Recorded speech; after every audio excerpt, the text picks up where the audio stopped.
Hi,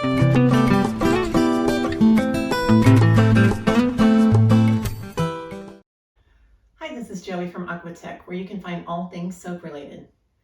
If you find this video informative, or if you want to see more, go ahead and click the like button and subscribe, and we will have videos out for you every week. Today we're going to talk about decorating your booth or space for craft fairs and festivals and things like that. So the first thing you need to decide is how you want to kind of convey yourself, what you want your aesthetic to be. So here at Aquatech, we have more kind of a spa feel. So we would go with like pastels and chrome kind of colors and whites. So kind of convey more of a serene and peaceful feel. If you have more of kind of a happy, bright product, you might go with those kind of colors and maybe use black as like a background. It's up to you. And then you also probably want to go ahead and dress that way as well. So you kind of blend with your whole product. You get a whole theme going, a brand. And so that's helpful, just to kind of get people to know what you're about and feel like you're kind of an expert in whatever it is you're selling. The second thing is you want to think about how big your display is. So, you know, a lot of times you only have like a 6x3 maybe table, or sometimes you have a lot of space. You might have a whole tent if it's like a festival, or you might maybe have a corner with a wall, which is always nice. You have a little more room. So you can think about that and what your layout is going to be. So if you have the corner with the walls, you can go up with shelves.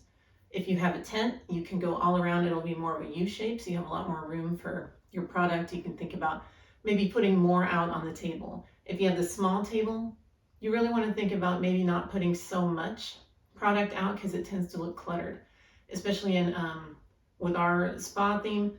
You want a lot of white space. You don't want things all smashed together and cluttered and make people not get that whole serene thing.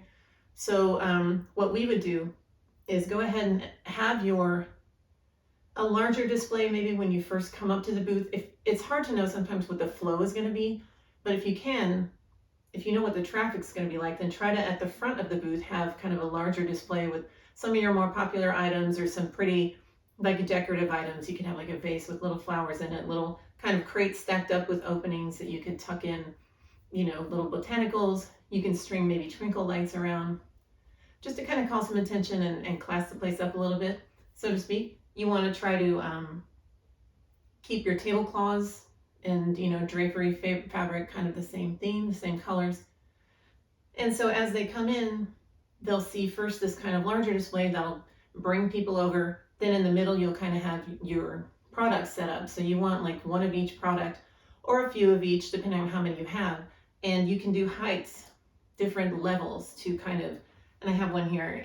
It's kind of rudimentary, but you can, you know, group like products. So in our case, if you have, say, you know, a toner, bath bombs, and a soap or a lotion, you can put all of those in a little group. Like if I have the colored pink ones that are rose scented, I can put all those together in one little grouping. And then any other scents that I have, I can do the same thing. So I have a light blue that's, you know, peony, that's pink, but you know what I mean. Different colors together. And that way people don't think, oh, I want a bar of soap. They can think, oh, I want this group of products. So it can kind of promote multiples going out the door at the same time. So another thing you want to think about is, like I said, keeping things sparse, keeping one or two of each thing, and then you can have your entire inventory down under the table or behind the table, and make sure you have a tablecloth long enough to hit the floor so that you will be hiding all of that. So in addition to your display here, you're going to want signage. Now, depending on where you are, if you're in the middle of like a cafeteria at a craft show, you might not be able to have the height. I don't know if they would allow that. It depends on the people that do the show. But if you can, go ahead and set up like a wooden, you know, poles or something that you can put your banner in between, because you're going to put one at the front of the table, but when people are here, which hopefully they will be, then you won't be able to see it anymore. So you want maybe something up here, or just various signs around, just to kind of show this is who I am, this is my brand name. So that people say, where'd you get that? You can say, oh, I got it at Aquatech at this craft show. So you want to try to make your sign, your branding kind of go all over the table or your space.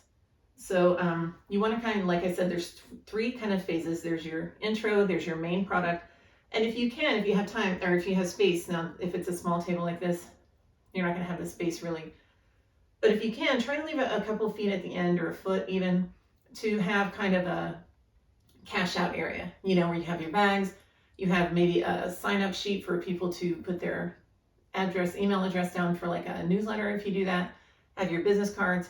And here's where you can also have your like bath or lip balms or rolling lotion or rolling perfumes or something like that at the end. That won't be a little smaller price point that people can just toss in at the end, right? Oh, I'll take this $2 lip balm too, sure. Or I like this essential oil scent that you can roll on. So just some things at the end to kind of add on a little bit. You can also maybe bundle some soap scraps like as little trial size and bundle them together. So have that at the end for just a little extra, you know, income. And also what I would recommend is, I don't like to use, you know, you can get the stacks of just like plastic thank you bags. I would prefer to use paper bags with little handles, and they're kind of just more professional looking, and you can have them printed with your logo and your name on the outside.